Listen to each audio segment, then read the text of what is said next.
Bueno, ¿qué tal? ¿Cómo ha sido tu llegada ahora con la vida post-pandemia? Pues estamos poco a poco, ¿no? Como todos.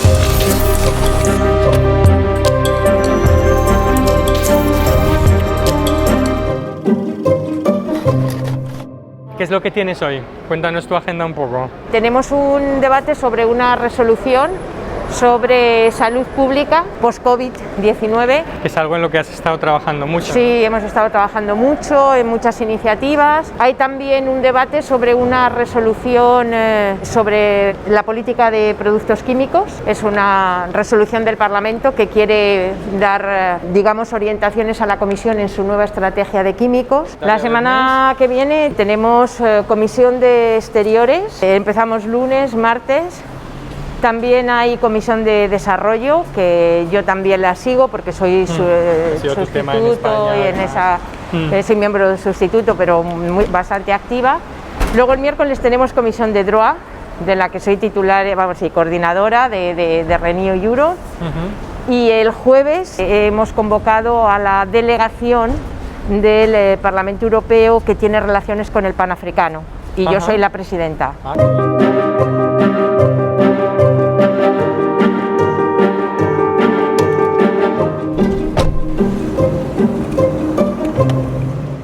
Después de una experiencia política nacional intensa, ¿cómo es esa llegada aquí y la manera de hacer política aquí? ¿Qué es lo que más te sorprende o que es diferente? El elemento más diferente es que aquí trabajamos buscando el consenso.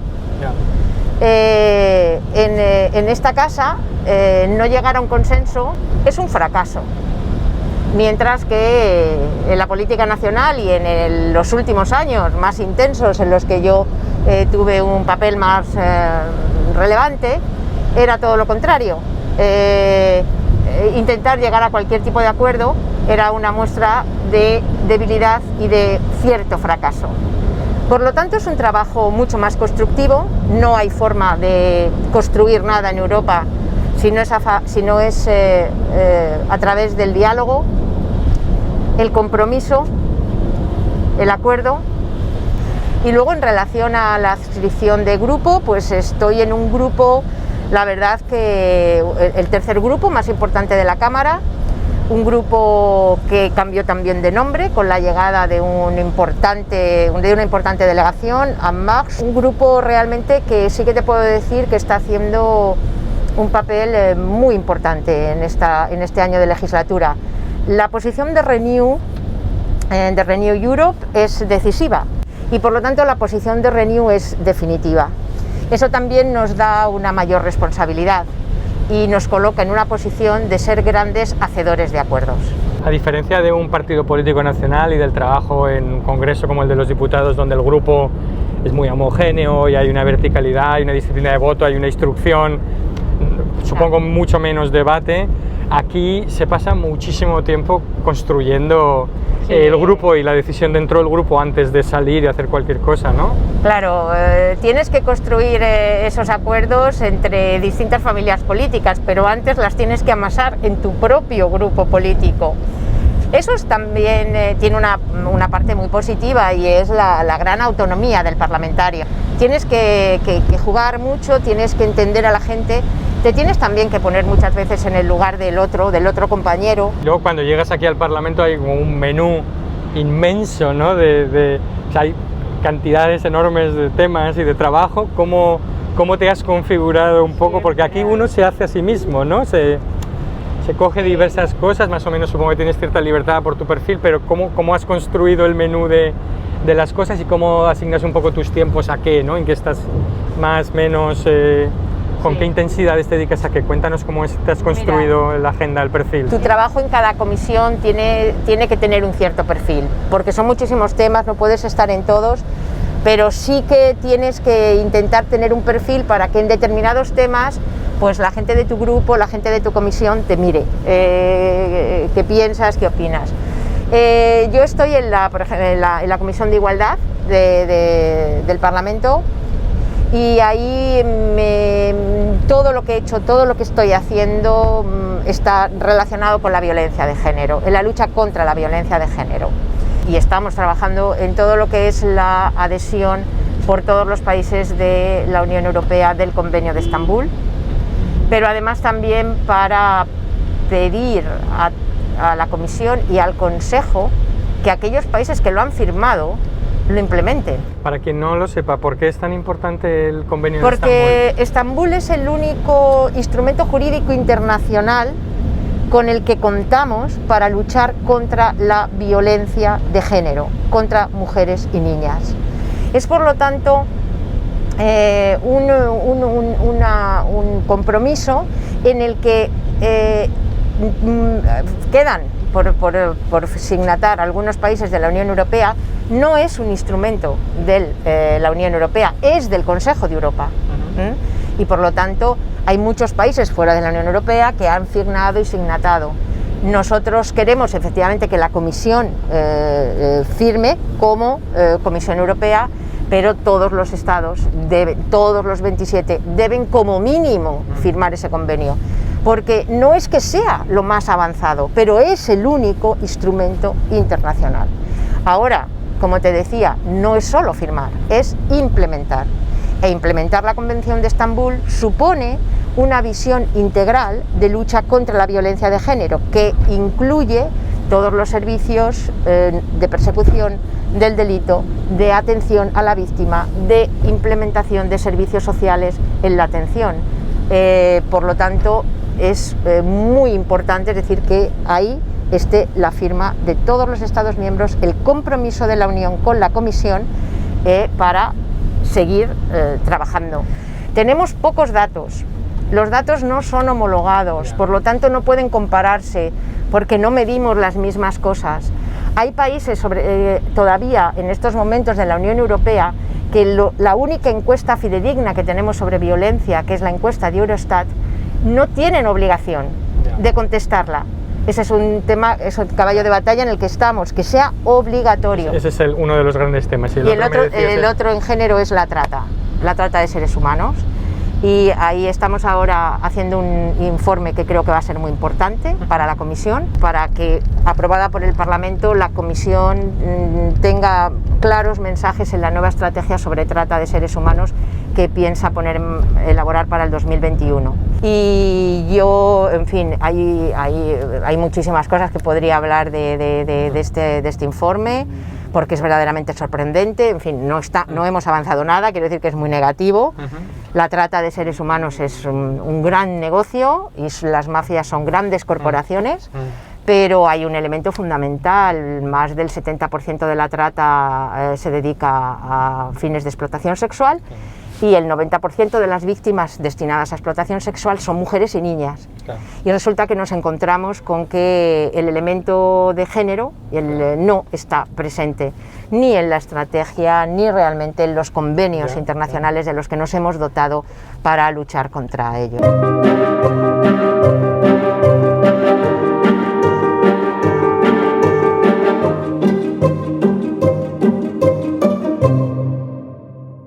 Cuéntanos, estábamos hablando de tu trabajo en las cuestiones de género, pero también estás muy involucrada en una comisión que se llama ENVI. ENVI, medio ambiente, pero bueno, que es una macrocomisión porque son medio ambiente, seguridad alimentaria, salud. La verdad es que, para que te hagas una idea, es la primera vez en la historia del Parlamento Europeo que la Comisión de Medio Ambiente, Salud y Seguridad Alimentaria es la más numerosa del Parlamento. Yo creo que es una buena imagen que describe lo que supone hoy la agenda climática. La agenda climática, la agenda medioambiental y la agenda de sostenibilidad.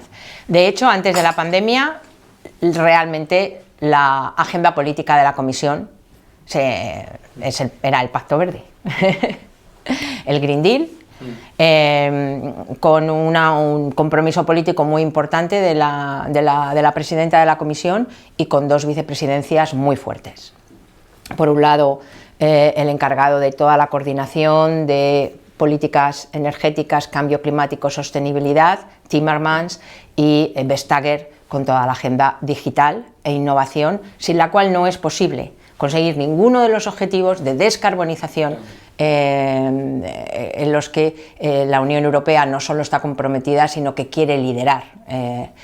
Es cierto que el COVID-19, como en todo, ha entrado, ha abierto una enorme, ¿no?, cuña en toda nuestra vida social, económica, política, y está ahí, pero esta es el Pacto Verde, la Agenda Verde, se mantiene firme y estamos ahora mismo esperando, ¿no?, un poco el desarrollo de cómo evoluciona la pandemia y ver, en fin, retomar con fuerza, ¿no?, los trabajos.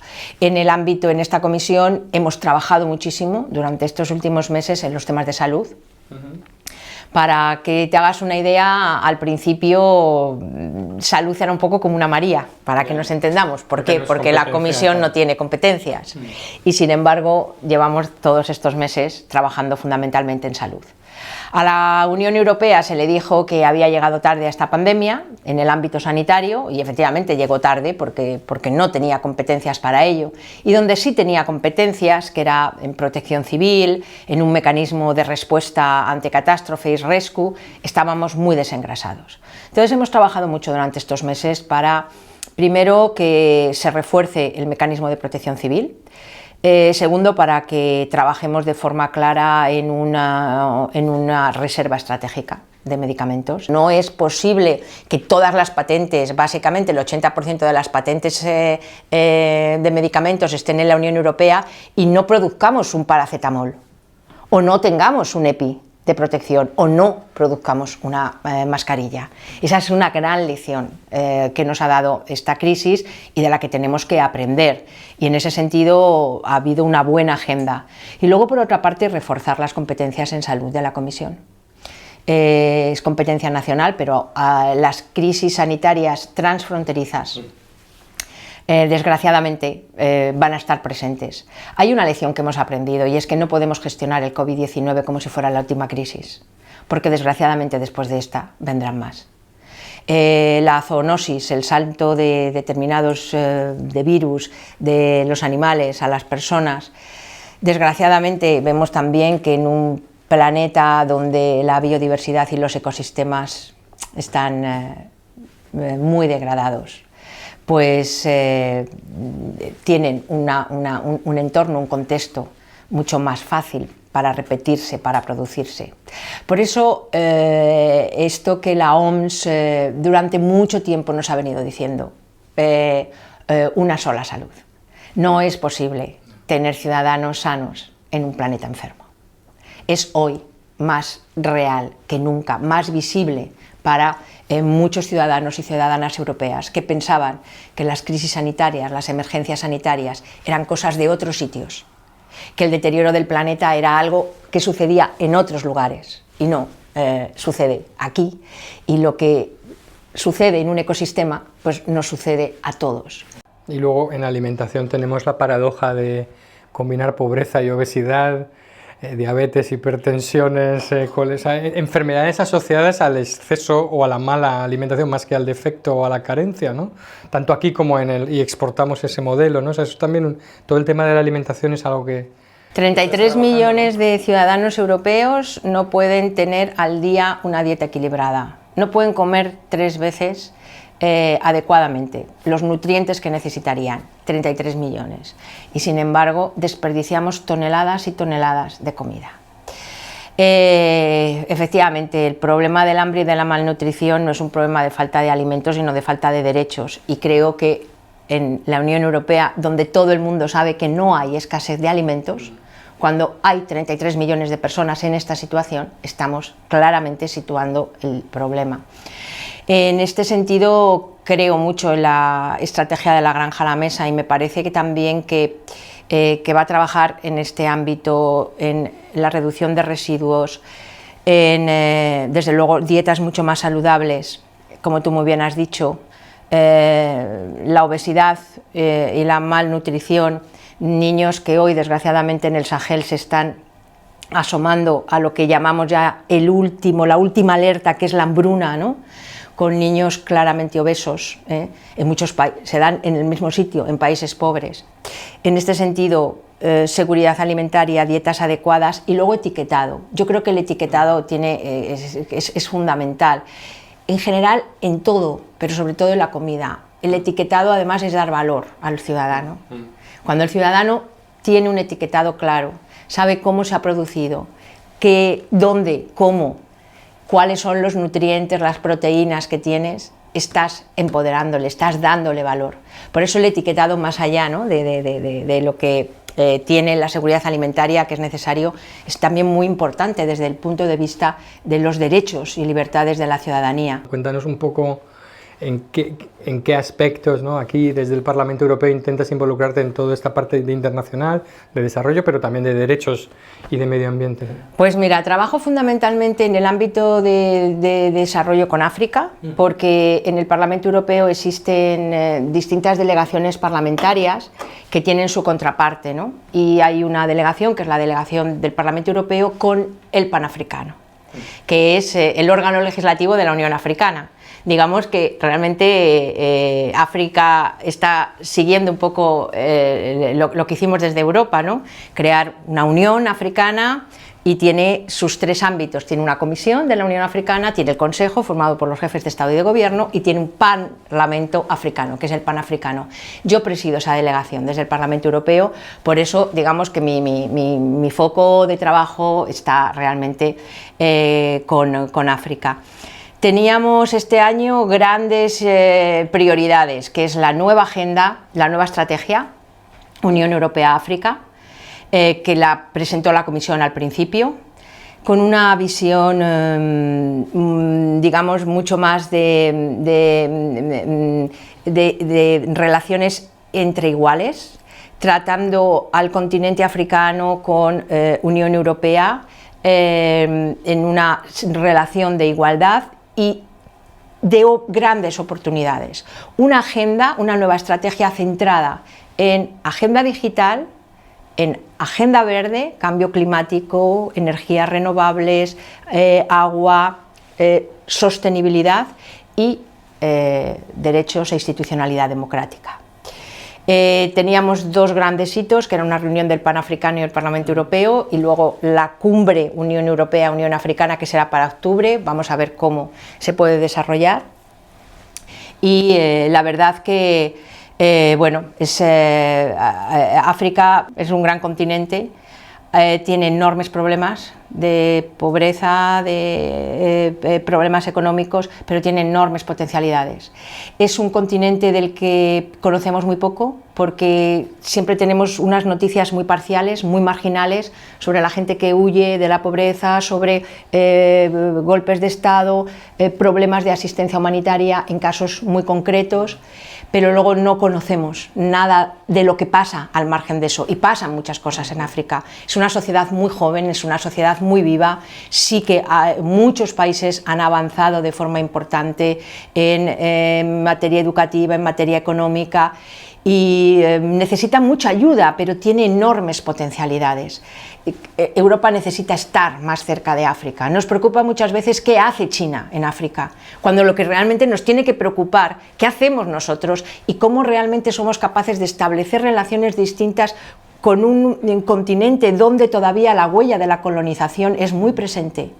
Entonces necesitamos unas relaciones mucho más amplias, más sinceras y más honestas también. ¿Aquí tienes miedo de que hay un momento un poco más introspectivo por el COVID y la crisis en Europa y que nos olvidemos de nuestras responsabilidades? Me da un poco de miedo qué puede pasar en África, en muchos procesos de desarrollo económico y social, cómo puede afectar esta crisis. Claro, cuando hablamos de ayuda sanitaria, el otro día lo hablábamos en la comisión, ¿no?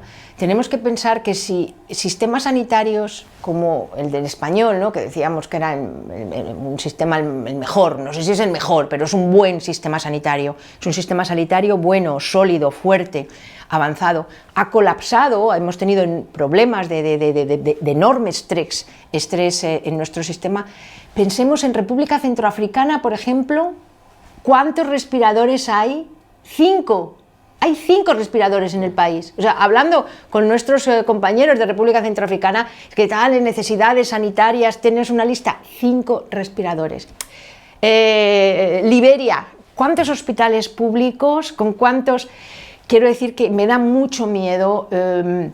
Nosotros, Europa ha reaccionado, en el grupo Team Europe hemos intentado dar flexibilidad a todos los fondos de cooperación y humanitarios para que pudieran responder de forma inmediata a la crisis sanitaria, pero también me da mucho miedo que desatendamos proyectos humanitarios para atender lo sanitario y agrandemos los problemas. Hay que hablar de más cosas que no sean ayuda, hay que hablar de condonación de deudas, hay que hablar de fondos, y aquí estamos hablando de un Recovery Fund importante. Hay que pensar que África necesita claramente estas políticas, y a todos mis colegas que les preocupa tanto qué hace China, yo siempre les digo en África, y les digo que África espera a Europa, y ahora, el post-COVID-19, es un buen momento para decirles que estamos, pero no para mirar, para actuar. Desde España a veces se dice, o desde los Estados miembros, ¿no? El Parlamento Europeo está muy alejado, no entienden las cosas que pasan aquí y tal. Pero yo tengo a veces la percepción inversa, ¿no? Que desde las instituciones europeas a veces se dice a los estados, no os estáis enterando de las cosas que realmente están pasando, no estáis involucrados, los parlamentos nacionales no siguen debates que son muy importantes, estáis aislados en burbujas, etcétera, ¿no? ¿Cuál es tu percepción cuando miras la política nacional de vuelta a España, ¿no? Desde aquí, y ves la situación de nuestro país, ¿no? ¿Qué es lo que más te llama la atención? ¿Qué es lo que más te inquieta, ¿no? De las cosas que piensas que en España se están perdiendo, no se están entendiendo de lo que ocurre aquí? Si vamos, nos tendríamos que quedar aquí 2 días y medio si te hago una lista de lo que me inquieta. Pero mira, la pregunta que me hacías, yo estoy en la Comisión de Derechos Humanos, soy la coordinadora de Derechos Humanos de mi grupo, de Renew Europe. Y claro, cuando estamos viendo situaciones de vulneración de derechos humanos, estamos viendo cómo las dictaduras claramente reconocidas cada vez son menos, y lo que aparecen son democracias populistas que tienen forma de democracia y sustancia de dictaduras. Y una democracia no se convierte de la noche a la mañana en una dictadura. Eso era antes, había un golpe de Estado, cada vez hay menos golpes de Estado, pero cada vez hay más retrocesos de derechos, libertades, de institucionalidad democrática, que es absolutamente necesaria para garantizar los derechos y las libertades de los ciudadanos. Y eso me preocupa enormemente. Me preocupa a veces enormemente cómo actuamos con muchísima inconsciencia, pensando que los derechos, libertades, garantías que tenemos en las democracias están ahí para quedarse, y simplemente están ahí porque luchamos por tenerlas, y hay que luchar cada día por mantenerlas. Por lo tanto, en España sí me preocupan muchas cosas. Me preocupa que haya hoy, es que claro, me haces esta pregunta hoy, un vicepresidente del gobierno que diga que tenemos que acostumbrarnos a que los periodistas sean insultados. ¿Y sabes? Pues no, para nada. Tenían que salir todas las fuerzas políticas españolas, todos los parlamentarios españoles, a decirle no al gobierno, porque es vicepresidente del gobierno, porque sabe lo que sucede cuando tenemos que andar pidiendo la libertad de presos políticos, de periodistas encarcelados, que primero les insultaron y dijo el gobierno que no pasaba nada, luego el gobierno les persiguió, luego les silenció, y finalmente les detuvo y les torturó. Ahí estamos, hombre, por favor. Por lo tanto, yo creo sinceramente que hay que identificar claramente movimientos, tendencias, tics de lo que hemos venido llamando populismo, que no es otra cosa que totalitarismo, y que es un germen introducido en nuestras democracias que desde dentro solapan. La mayor responsabilidad es de los demócratas. Por eso a mí en España me encantaría, y siempre he trabajado por ello, para que aquellos que precisamente están lo más alejados de lo que es el constitucionalismo español, la democracia que hemos ido construyendo, tengan capacidad de decidir por todos. Y bueno, pues creo también, ¿no? Yo creo que el COVID ha sido, en fin, nos deja un panorama desolador, económico, social, pero yo creo que políticamente está abriendo alguna ventana diferente a entender de nuevo que es necesario el diálogo, que en política no se hace nada si no es cooperando, que lo que hablábamos al principio, cuando empezamos nuestra conversación, que consensuar nunca es un fracaso, que no hacerlo sí es un fracaso, y que el consenso es un éxito, y que exige gente y personas, políticos y políticas al frente con mucho criterio, con muchos valores, con muchos principios, que sean capaces de someterles a juicio y que sean también capaces de priorizar sobre ello. Muy bien, pues nada, hemos llegado al final de la entrevista. Una última pregunta que he hecho a todos los eurodiputados. Si te llamo a las 5 de la mañana y te despierto, ¿qué noticia tengo que darte o qué tengo que proponerte para que no me mandes al cuerno por haberte despertado y por el sobresalto? Soraya, se acabó. No hay gobierno Frankenstein. Mañana hay una reunión importante entre Partido Popular, Ciudadanos y Partido Socialista para hacer un acuerdo de reconstrucción nacional, pero hasta aquí llegó. Anoche se rompió el muñeco. Nos iríamos a tomar, te diría, oye, vamos a quedar a tomar un chocolate con churros que abren a las 7 aquí abajo en mi casa. Estupendo.